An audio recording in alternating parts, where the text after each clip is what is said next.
Tá, pronto.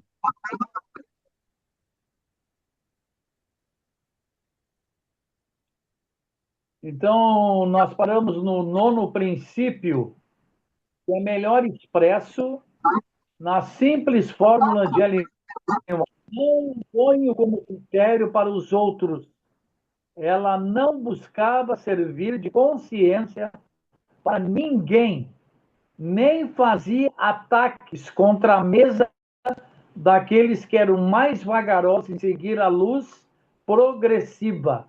E o décimo princípio de um viver saudável permeia os princípios anteriores.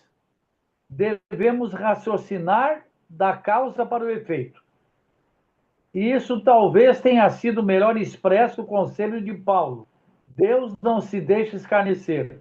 Tudo que o homem semear, isso também se fará. Colheremos aquilo que semearmos.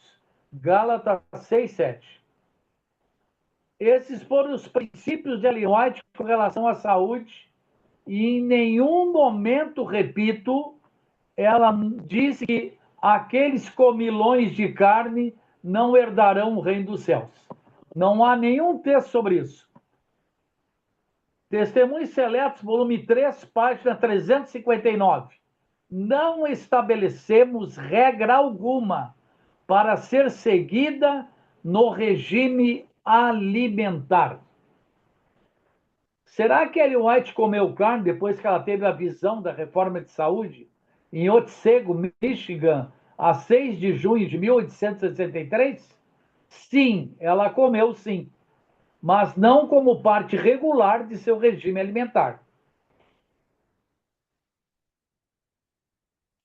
Uh, em certos casos de doença, ela escreveu isso em 1890, após 2 anos de viagens pela Europa, e em certos casos de doença ou exaustão, poderá ser considerado melhor usar alguma carne. Mas grande cuidado é ser tomado para adquirir carne de mais sadios. Quando não me foi possível obter o alimento que necessitava, comi um pouco de carne às vezes, mas estou ficando cada vez mais atemorizado de fazer.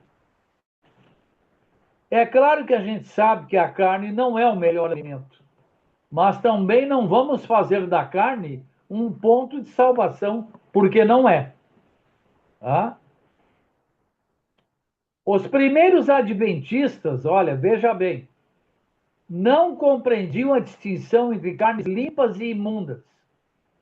Em fins da década de 50, os White ainda comiam carne suína. Eles ainda comiam porco. Não foi senão depois da visão de Otsego, em 6 de junho de 1863, a visão da reforma de saúde, que eles deixaram de comê-lo. Entre 1859 e 1863, D. M. Wright teria tido muitas oportunidades de ver os White comendo carne de porco. Ellen White foi reincidente na questão do comer carne durante toda a sua vida. Ellen nunca afirmou que depois da visão sobre saúde, recebida em 1863 em Otsego, jamais voltou a comer carne. Ellen White comeu carne em algumas ocasiões. Em que ocasiões? Em 1901, ela comentou ter havido ocasiões em que foi compelida a comer um pouco de carne, porque ela não encontrou a alimentação adequada do vegetarianismo. Em outras palavras, ela não era fanática quanto a comer carne, especialmente em seu conselho a outros. Nunca julguei ser meu dever dizer que ninguém deveria provar carne sob quaisquer circunstâncias. Dizer isso seria levar ao extremo a questão. Muito bem. Faz anos que não como carne em minha casa, mas não parem de comer carne simplesmente porque a irmão White não come. Não faço de nenhum ser humano o seu critério. é impossível em matéria de alimentação, olha que texto esse, estabelecer uma regra fixa para regular os hábitos de cada um e ninguém se deve considerar critério para todos. Ciência do Bom Viver, página 319, 320. Aqui encerramos o estudo de hoje. Na semana que vem, na terça-feira, se Deus quiser, nós vamos estudar o assunto do Espírito de Profecia no contexto do fim, quando falsos profetas apareceram no tempo da senhora White. Nós vamos citar vários falsos profetas que se intitularam a profetisa de Deus, tiveram sonhos e visões, etc, etc. Então, nós vamos estudar este assunto na semana que vem. É o ataque da serpente ao dom de profecia. A serpente do Jardim do Éden é a mesma que atua hoje.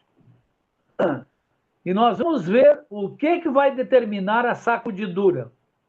E uma delas é a rejeição do espírito de profecia. É não aceitar os escritos de Ellen White como inspirados por Deus. Esse é um dos pontos que vai determinar a sacudidura entre o povo de Deus. Você sabe qual o hino preferido da Sra. White? Meu Divino Protetor. Abro no Inário Adventista e encontra esse hino lá e cantem. Se não souberem, peçam a alguém para ajudar. Meu Divino Protetor. Era o hino favorito da Sra. White. É claro que tinham outros, mas esse era o principal, tá bom? Aguardo vocês na terça-feira que vem, quando vamos estudar o Espírito de Profecia no contexto do fim. Vários profetas falsos apareceram e o diabo não deixa por menos, tá? Ele também tem os seus profetas falsos. Um abraço a todos, Deus abençoe e até a próxima aula.